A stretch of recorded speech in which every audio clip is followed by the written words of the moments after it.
what are most co-parents getting wrong? Even when they think, oh, we've got this, we're doing a great job. What are they getting wrong? Or where could they probably do better?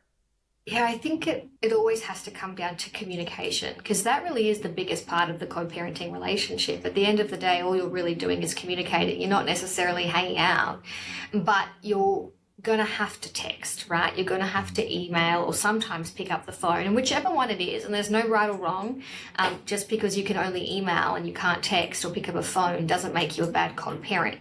But it's the manner in which you communicate that I think really shifts the tone and shifts the way people get it right or wrong. So what I often talk about are these four pillars of communication, and I think I've got a chapter about them in my book. I speak a lot about them. But essentially, it's about listening. So really listening to what the other parent is saying. And when we often say, yeah, I've picked up the phone, I'm listening to what you're talking about, but you're not hearing. You're Right. ignoring. You're allowing Yeah. that person to talk, but you're not really Or you're digesting. thinking about your response to them. Half the time, right? You're actually coming Yeah. up with, quick, what am I going to go back Yeah. with? So Yeah. I Yeah. sound better or I win. So it's really listening. And then it's pausing. And the pause and the power of that pause is so important. I think that is the be all end all in co parenting relationships. And what that really means is not shooting back, as you say, not hurrying up to respond, because that will probably end in something like conflict and argument. So go away and think about it. Not every piece of communication or decision requires a response straight away. Could be a couple of seconds, a couple of minutes.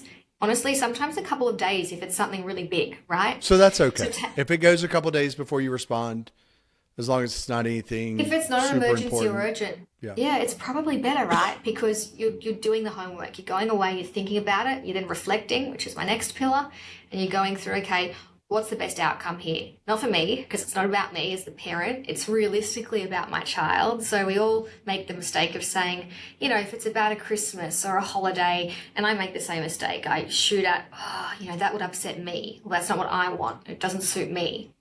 But that's where you go away and say, forget me, forget my emotion. I've got to work through it. I'm the adult. I'll do what's better for my kid, my child. And then you respond. That Obviously, the makes fourth sense. pillar. That makes sense. All right. So we have listening, we have pausing, the four. So 3, 4 is what? Reflect and then respond. Reflect and then respond. Yeah. And I do That, think that when you start implementing them, and they sound mechanical, they sound like, oh, it's just four steps. What would she know? But if you're actively doing it, and it again, makes it so might be much something really sense. small. Yeah.